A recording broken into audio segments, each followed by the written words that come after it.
देखिए, वो प्रोटेस्ट हमारा मानवता के लिए हमेशा रहता है, लेकिन आपने नहीं करा था, मैं जंतर मंतर पे था। वहाँ पर ट्रम्प आ डालता तो हम जरूर इस तरह का प्रोटेस्ट करते। वहाँ की जनता का आपस में रहा, और उसके लिए भी क्यों नहीं सरकार ने, क्यों उसको सरकारी मेहमान बनाकर यहाँ पर उसको हसीना को बिठा के रखा सरकार ने। कहने का मतलब है कि आप इजराइल और अमेरिका के खिलाफ हो, मानवता के साथ नहीं। मानवता के साथ है। और जहाँ पर भी मैं ये तो कह रहा हूँ कि जैसे पहलगाम पर हमला हुआ, दीपू चंद्र दास के ऊपर हमला हुआ, उसे जिंदा जला दिया, तो दीपू चंद्र दास पर भी किया, हमने किया था। आप आए नहीं तो आपको नहीं पता। जंतर मंतर पे रहता हूँ। नहीं, आप नहीं आए, हमने किया। देखिए, ईरान में जब वहाँ की महिलाएं उस सरकार के खिलाफ प्रोटेस्ट कर रही थी, हमने उस प्रोटेस्ट को भी सपोर्ट किया, क्योंकि बिल्कुल जो वो सरकार है वो भी सही नहीं है। लेकिन कोई दूसरा देश उस सरकार में किसी दूसरे देश में जाके हस्तक्षेप करे, किसी देश की संप्रभुता जिसको हम लोग बोल रहे हैं कि भाई वो उन देश का राइट है।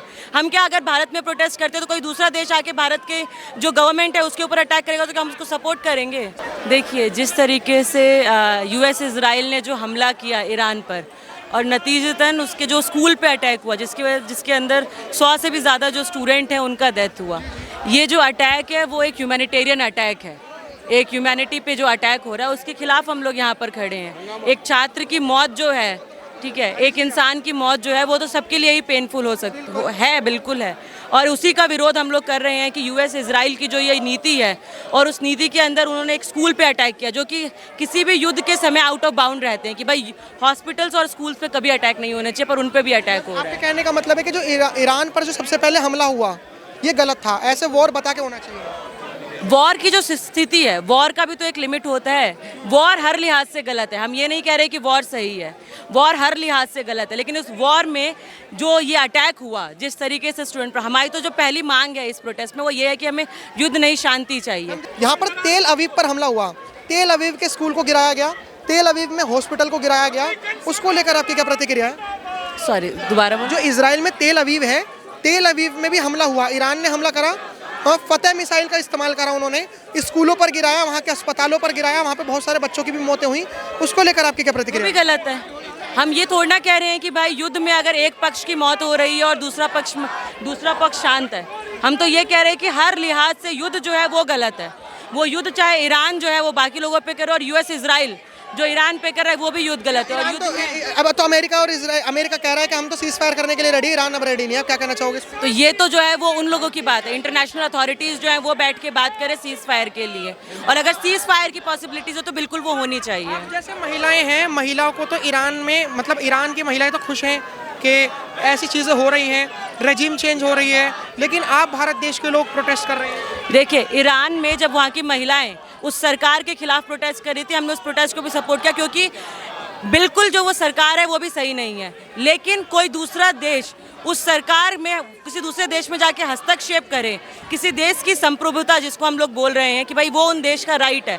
हम क्या अगर भारत में प्रोटेस्ट करते हैं तो कोई दूसरा देश आके भारत के जो गवर्नमेंट है उसके ऊपर अटैक करेगा तो क्या हम उसको सपोर्ट करेंगे? सर, आपका क्या कहना है ईरान, इजराइल और US को लेकर?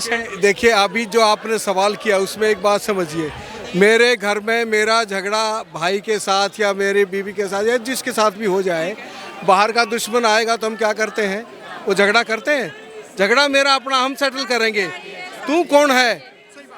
आज तमाम ईरान एकजुट होके खड़ा है।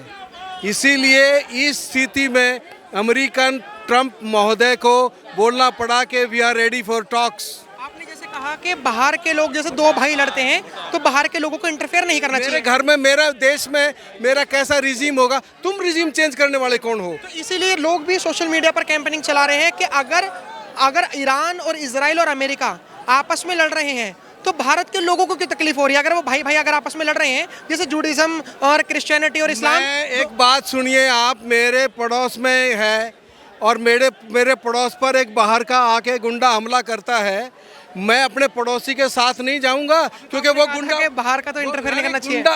अरे आप समझिए, ये बाहर इज ए रिलेटिव टर्म, बाहर इज ए रिलेटिव टर्म। मेरे घर में रिजीम चेंज करने आएगा तो किसको हक है मेरे सार्वभौमता पर हमला करने का? किसी को हक नहीं है। सिमिलरली जब हम एक सार्वभौम देश हैं, एक सार्वभौम देश पर हमला हो रहा है, मेरा राइट है, मुझे बोलना पड़ेगा भाई तू कौन तीसरा तेली? अगर तू आएगा तो ये तेरा इंटरनल मैटर तो नहीं, तेरे अमेरिका में तेरा मैटर जो रहा है उसमें हम जा रहे हैं क्या? लेकिन तू आ रहा है चौधरी बनने के लिए, क्यों, किस लिए? कल को तू मेरे घर भी आएगा, कल को तू मेरे घर भी आएगा। आपकी पार्टी फेमिनिज्म को कितना सपोर्ट करती है? देखिए, ये feminism term is very bad. Equality between man and women is the buzzword of today. ये आपके हिसाब से सेक्युलर इक्वालिटी पर बिलीव करना चाहिए, फेमिनिस्ट बिलीव करना चाहिए आपके हिसाब से? आपके हिसाब से क्या करना चाहिए? Is what? फेमिनिज्म सही है। तो जो Feminism is what? Iran Feminism is what? Equality best है। इक्वालिटी में इक्वलिटी देखिए, महिला पुरुष के साथ बराबरी का दर्जा रहे, बराबरी का स्थिति रहे, वो फेमिनिज्म क्या है? फेमिनिज्म है क्या? एंटी मतलब मेल, ये मेल का विरोध करना। सुनिए, मेल का विरोध करना, और मेल जो कर रहा है मैं भी वही करूं, वो अच्छा कर रहा है बुरा कर रहा है, that is not the point. Equal opportunity for all. आपने कहा इक्वालिटी, ईरान की महिलाएं भी तो इक्वालिटी चाह रही थी। वो कह रही थी कि हमें बुरके में नहीं रहना, कर लेंगे हमें अपने आप, वो अपना फैसला। 30,000 लोगों की मौत हो गई। उनका अपना इंटरनल मामला है, तू क्यों चौधरी बन रहा है? 30,000 लोगों की मौत। अरे मैं कह रहा हूँ कि कितने हजार लोगों की मौत, अमेरिका ने कितने हजार लोगों की मौत कर दी है। अमेरिका भी क्या कर रहा है अपने देश के अंदर, अपने वहाँ क्या कर रहा है? लेकिन हम जाके बोल रहे हैं ट्रम्प तू यूँ क्या कर रहा है? अपने देश, मेरे देश में मेरा विरोध है, मेरा मोदी के साथ विरोध है, मोदी ने जो किया है मेरा विरोध है। लेकिन जब कोई तीसरा आएगा तब मैं कहूँगा तू कौन है भाई? सर, जैसे भी हमारी जनता ना थोड़ी सी कंफ्यूज्ड है, पहले आप मुझे ये बताइए आप किस चीज़ पर स्टैंड कर रहे हैं? आप या तो इक्वालिटी पे स्टैंड कर रहे हैं, या आप भारी क्षेत्र, भारी हस्तक्षेप पे स्टैंड कर रहे हैं? आप किस चीज़ पर स्टैंड कर रहे हैं? मैं फिर उससे रिलेटेड सवाल करूँगा। मैं आपसे पूछ रहा हूँ, मेरी बात में कौन सी बात आपको गड़बड़ लगी? मेरे को गड़बड़ इसलिए लगी, जैसे आपने कहा कि बाहर के लोगों को हस्तक्षेप नहीं करना चाहिए, अरे लेकिन भारत के लोग रो रहे हैं और ईरान के लोग खुश हो रहे हैं। सुनिए, बाहर क्या है, सुनिए, मेरा घर, मेरे घर के अंदर का झगड़ा हो, फिर मेरे मोहल्ले का झगड़ा हो, फिर मेरे गांव का झगड़ा हो, मेरा गांव मेरा उस समय मेरा इंटरनल हो जाता है, मेरा मोहल्ला उस समय इंटरनल हो जाता है, मेरा घर उस समय इंटरनल हो जाता है। ईरान इस समय इंटरनल है। एक जो ब्रदरहुड है तमाम देशों की, ये आप समझ क्यों नहीं रहे हैं? This is a relative term कि मैं, आपने ब्रदरहुड की बात करी, अगर आप भी हिंदुस्तानी, मैं भी हिंदुस्तानी हूँ, अगर आपको कोई क्षति पहुंचाएगा तो मेरा कर्तव्य बनता है आपको बचाना। अगर मुस्लिम्स की बात करें, अगर एक तरफा, तो सऊदी अरब तो ईरान के खिलाफ, जॉर्डन तो ईरान के खिलाफ, इजिप्ट तो ईरान के खिलाफ, सीरिया तो ईरान के खिलाफ, यूएई तो ईरान के खिलाफ। पता लगाइए बेटे, पता लगाइए वहाँ के जो अमेरिका के एयरबेस, वहाँ के जो शासक हैं, वहाँ के जो शेख हैं, वहाँ के जो बने बैठे हैं, उनका अय्याशी के लिए, उनके स्वार्थ के लिए वो अमेरिका के साथ हैं। जनता, एक एक जनता आज थर थर कांप रहा है वो रिजीम। आज इस हमले के चलते आज तमाम जो इन देशों की जनता आज खड़ी हो रही है, वो भी त्रस्त है उससे कि आप कैसे अमेरिका के साथ जा सकते हैं, कैसे जा सकते हैं। इसीलिए वो थर थर कांप रहे हैं, आज जनता खड़ी हो रही है।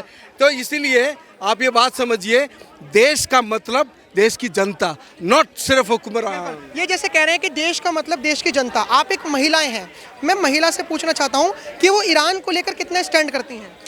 ईरान में जब 148 बच्चों के स्कूल पर दुधमुही बच्चियां, जो 3-3, 4-4 साल की बच्चियां, उनके ऊपर बम गिरा दिया जाता है, तो क्या उम्मीद करते हैं आप उन बेटियों के लिए हमारा दिल नहीं रोएगा? क्या हम महिलाएं उनके लिए खड़ी नहीं होएंगी? जो हालात इस मानवता के हो गए हैं आज, 80,000 लोगों को इसने नेतन्याहू ने बर्बाद कर दिया अमेरिका के समर्थन। जैसे बांग्लादेश में भी बच्चों दीपू चंद्र दास को जला दिया गया, कि आपने तब भी प्रोटेस्ट करा था? देखिए, वो प्रोटेस्ट हमारा मानवता के लिए हमेशा रहता है, लेकिन आपने नहीं करा था, मैं जंतर मंतर पे था, वहाँ पर ट्रम्प आ डालता तो हम जरूर इस तरह का प्रोटेस्ट करते। वहाँ की जनता का आपस में रहा, और उसके लिए भी क्यों नहीं सरकार ने, क्यों उसको सरकारी मेहमान बनाकर यहाँ पर उसको हसीना को बिठा के रखा सरकार ने? कहने का मतलब है कि आप इजराइल और अमेरिका के खिलाफ हो, मानवता के साथ नहीं। मानवता के साथ है। और जहाँ पर भी मैं ये तो कह रहा हूँ कि जैसे पहलगाम पर हमला हुआ, दीपू चंद्र दास के ऊपर हमला हुआ, उसे जिंदा जला दिया, तो दीपू चंद्र दास पर भी किया, हमने किया था। आप आए नहीं तो आपको नहीं पता। जंतर मंतर पे रहता हूँ। नहीं, आप नहीं आए, हमने किया सब जगह पे। देख रहे हैं हम हर जगह पे करते। एक भी इंसान की जान की कीमत 148, आपने जैसा कहा, एक भी इंसान की जान की कीमत बराबर है। 30,000 लोगों को हाथ उतार दिया, ये खुद यूनाइटेड नेशन की रिपोर्ट सौंपी गई है, जो वहाँ के रेजिम चेंज करने के लिए। इसका ठेका आपको पता है? ईरान में ही 50 लाख लोगों को आज तक ट्रंप ने वेनेजुएला से लेकर, और ये क्या, वियतनाम से लेकर, कोरिया से लेकर, अमेरिका शैतान है, इजराइल शैतान है, अमेरिका शैतान है। लेकिन क्या शैतानों के चक्कर में क्या हमें भी शैतान बनना चाहिए? अगर ईरान ने 30,000 लोगों को मौत के घाट उतारा, ईरान को बचाने का ठेका क्या किसी ने? हाँ, जो शैतानी के खिलाफ नहीं खड़ा होता वो भी शैतान बनेगा। हम शैतान नहीं बनना चाहते, इसीलिए हम शैतानी के विरोध कर रहे हैं। तो चलिए 7 अक्टूबर को इसराइल पर हमला हुआ था, ये बेंजामिन नेतन्याहू का बयान है पूरे विश्व को लेकर, तब वो लोग कहाँ थे जो आज पड़ताल करी है तुमने? ये किसने हमला करवाया? 7 अक्टूबर किया? हाँ, ये हमास नाम क्या था उसने? ये हमास किसका क्रिएशन है? पता लगाओ। इजराइल का? फिर जैसे अमेरिका का वो तालिबान था, इजराइल का क्रिएशन है। इजराइल हमला करवा रहा है तो हिजबुल्ला किसका क्रिएशन है? अरे ये किसका? बना रहे हो? अब जाओ। मैंने सवाल गलत पूछ लिया क्या? मैंने तो सवाल कुछ गलत ही नहीं पूछा, मैंने तो कहा था कि देखो इजराइल हमास का क्रिएशन है। खुद ही जवाब दे मैंने हिजबुल्ला को लेकर था। आपने खुद ही जवाब दे दिया कि ये सारावादी ग्रुप इनकी क्रिएशन है और पूंजीवाद का एक ये जीवन आधार है